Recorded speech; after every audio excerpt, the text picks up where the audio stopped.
Il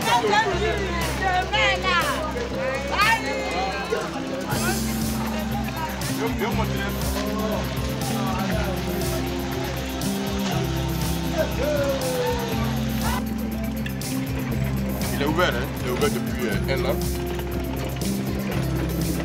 C'est un projet qui devait être bâti avant 2016.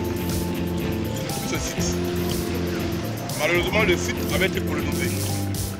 C'est devenu un quartier habité. Il y avait près d'une cinquantaine de maisons dessus. Donc c'était une réserve habitative que les gens, sous les regards des maires qui étaient là avant moi, ont colonisé. Ils ont morcelé, ils ont vendu. Or, l'essence d'une réserve, c'est que jamais elle ne peut devenir une propriété privée. Voilà. Tant qu'elle n'a pas été déclassée, elle demeure un bien de la collectivité. Donc à tout moment, le côté municipal peut en disposer. Alors, donc, le collège devait être construit. Et quand je suis arrivé en 2019, on m'a donné 2 mois pour que je libère le site.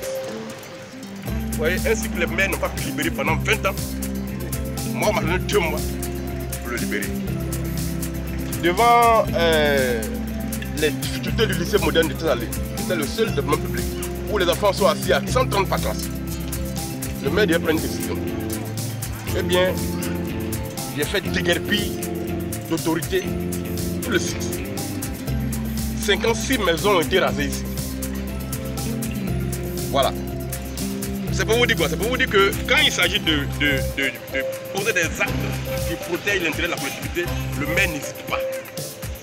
Est-ce que vous comprenez dans quel esprit on a libéré un espace de 5 hectares pour faire le site qui va accueillir l'hôpital général de Salé. Alors si on a libéré un espace de 6 hectares, ça fait 5 hectares aussi. On a libéré pour faire le collège. Vous pensez que le maire va hésiter d'une seconde quand il s'agit de libérer un espace pour construire un hôpital? C'est pas possible. Donc c'est pour que vous compreniez l'esprit. Donc ça, c'est des choses que je suis prêt à faire chaque jour. Même s'il faut raser des immeubles pour construire un bâtiment d'intérêt public, je n'hésiterai pas une seule seconde. Quelque part là-bas, on ne va pas y arriver parce que c'est un peu en dehors de la ville. Il y a un autre site là-bas de 10 hectares sur lequel j'ai mis la main et qui a permis de construire aujourd'hui un 3e collège pour la ville. C'est sur la rue de Bakanda. Un site qui appartient à 2 familles qui étaient en palace depuis près de 30 ans. Or, quand ils tomberont d'accord par rapport à cette guerre foncière là, celui qui va gagner le procès, forcément il va venir demander l'accord du maire avant de faire son lotissement. Or, le lotissement, la mairie doit avoir au moins 10% de la surface. Mais nous, par anticipation, on a récupéré la partie qui nous concerne. Et donc, on a fait beaucoup de problèmes. Donc, c'est bien, vous comprenez que le maire, son travail, c'est de faire en sorte que les sites destinés à recevoir des projets publics soient disponibles. Voilà. Quand on va partir expliquer la fin du texte, vous allez voir dans quel esprit on a fonctionné. Donc, si le maire est capable de faire venir les forces de l'ordre d'Abidjan pour venir déguerpir près de 40 familles pour construire un collège, c'est pas des pieds de texte de 4 ans que le maire ne peut pas détruire. Il doit construire un bâtiment, un programme d'intérêt public. Si le maire fait ça, et que derrière le déguerpissement, le maire morcelle, il met en vente à titre personnel, il est en faute administrative et il est en faute politique. Mais si c'est pour préserver l'intérêt public, force reste toujours à la loi. Même un intérêt privé, le maire peut exproprier le propriétaire pour des questions d'intérêt public. Ça s'appelle récupérer pour utilité publique. À plus forte raison, quand c'est un site qui appartient à la collectivité. C'était ça que je voulais que vous compreniez, avant de comprendre l'esprit dans lequel on a fait le déguerpissement là-bas pour faire... voilà un peu le sens de la chose. Donc un collège est ouvert ici, et aujourd'hui les enfants sont des enfants. Pendant près d'une quinzaine d'années, les maires qui sont passés n'ont pas eu le courage de déguerpir les gens parce que c'était leurs militants qui étaient là. Donc politiquement, ils étaient les mains liés. Mais moi, je n'ai pas compte à rendre un parti politique. Je suis un indépendant, ce que je préserve, c'est l'intérêt de la collectivité. Aujourd'hui, le collège est ouvert, et les enfants, au lieu qu'on les a fait à Dabou, on les a fait à Sigansi, maintenant ils sont dans la ville. Et c'est ça que moi je préserve.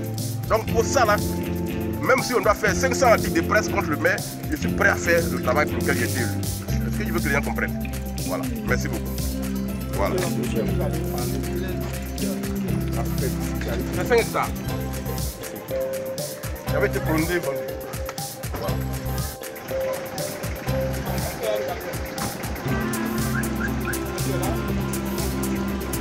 C'est une forêt. forêt, vous voyez, l'endroit de la ville, c'est une forêt et c'est un site sur lequel 2 familles sont en palace depuis une trentaine d'années. Voilà. Et quand il a été question de réaliser ce projet de collège pour la ville, il fallait trouver un espace de 10 hectares. On ne peut pas trouver comme ça au cœur de la ville là-bas. Donc, le maire qui est toujours dans la projection de la protection de l'intérêt public, c'est mis devant pour approcher les personnes en conflit sur l'espace qui fait une continence totale de 90 hectares. Les 2 familles sont en parole depuis 30 ans. Aujourd'hui, ils sont au Conseil d'État. Savoir qui est le propriétaire. Vous voyez, 30 années de guerre familiale sur un espace. Alors que dans la ville, on a besoin d'espace pour construire les ouvrages publics. Si je n'étais pas intervenu presque d'autorité pour faire bâtir ce collège, il n'aurait pas été construit. Parce que c'était un projet qui était dans les tiroirs et il fallait trouver un espace. Donc le maire s'est mis devant pour convoquer les 2 familles, pour leur dire, écoutez, moi je suis là pour que la ville ne perde aucun projet d'intérêt public. Pendant 40 ans, Tia Salé n'a eu qu'un seul collège. Pendant 40 ans. Parce que les élus n'ont pas eu la force politique pour agir, pour libérer les espaces que l'État construit. L'État fait vous donner un collège. L'État fait le maximum. Mais vous êtes une collectivité, tout ce qu'on vous demande c'est de trouver l'espace. On va construire le collège. Mais s'il n'y a pas d'espace, l'État ne va pas l'acheter encore un espace pour venir bâtir un collège pour votre ville. Donc pendant 40 ans, on n'a pas eu d'espace pour construire un collège. Et quand moi j'arrive, je dis, c'est des choses auxquelles il faut mettre fin. Donc il faut que le maire agisse pour libérer des espaces.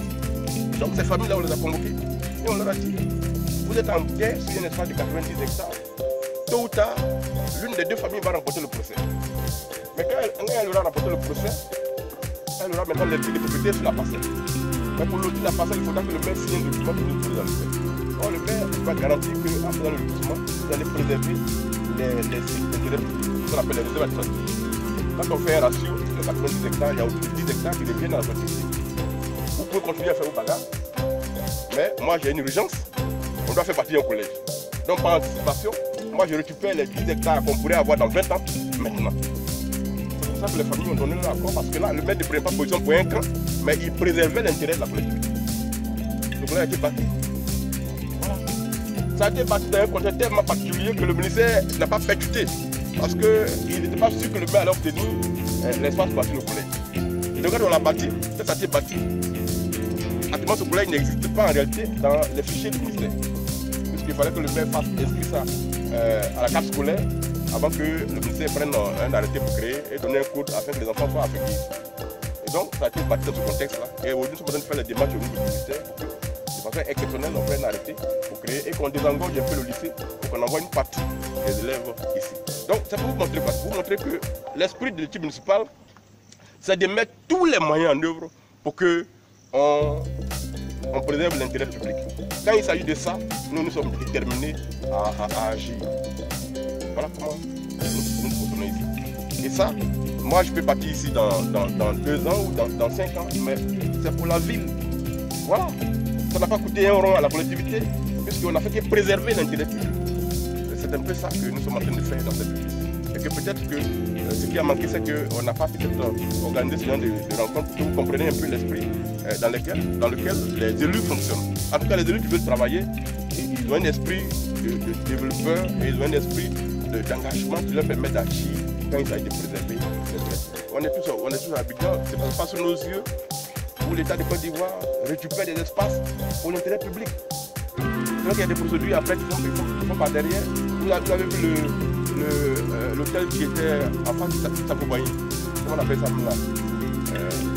Le café de Rome. Moi, je travaille dessus avec le maître Blessy quand le ministère de l'Infrastructure a fait raser cet espace-là. L'État ne pouvait pas raser l'espace sans avoir dédommagé les propriétaires. Ils sont corses, ils sont en France. L'État a fait des milliards. Mais pour l'urgence étatique, pour l'urgence, les procédures ont été suspendues pour qu'on rase le coin avant que le ministère par derrière ne vienne faire la procédure.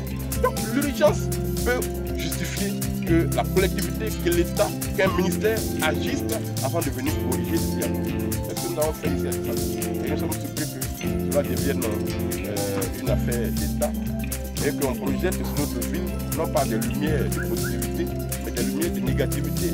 Comme si le mec était un mafieux qui passait son temps à violer les textes de loi et pour agir en dehors de la loi. Alors que ce que nous faisons, c'est pour l'intérêt public. Si derrière tout ça, que le maire fait ça, que par derrière, il morcelle et qu'il vend, comme ailleurs on le voit, en ce moment-là, les gens sont dans le droit de dénoncer ce maire-là. Mais quand il le fait, qu'on constate que c'est pour l'intérêt public, eh bien, il faut que les gens comprennent que le monsieur, il a été élu pour faire ce travail. Et par conséquent, il agit dans ce sens-là. Donc voilà pourquoi je vous ai envoyé ce que vous voyez. C'est un collège préfabriqué qui est rempli, il y a toutes les infrastructures, tous les éléments sont là pour que les enfants fassent de meilleures études.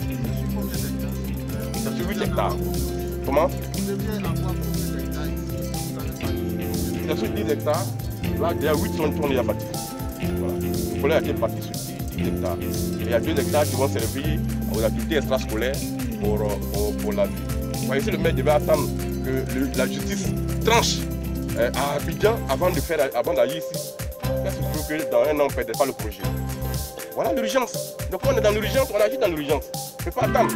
Non, on peut dire, bon, attends que le procès finisse avant de récupérer l'espace. Mais c'est il doit attendre le procès, il doit encore faire temps. Voilà le sens de l'urgence dans laquelle nous on fonctionne. Merci beaucoup. Donc on va peut-être s'y voir.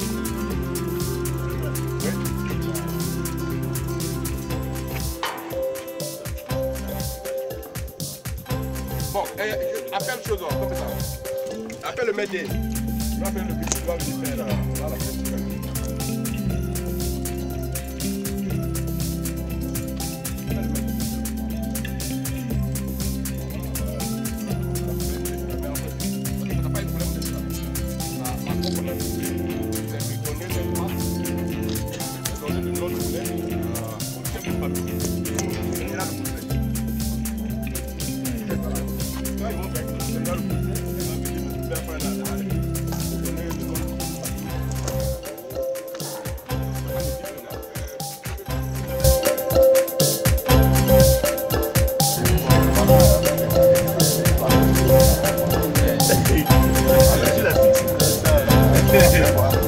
Là, il vient de loin. Voilà.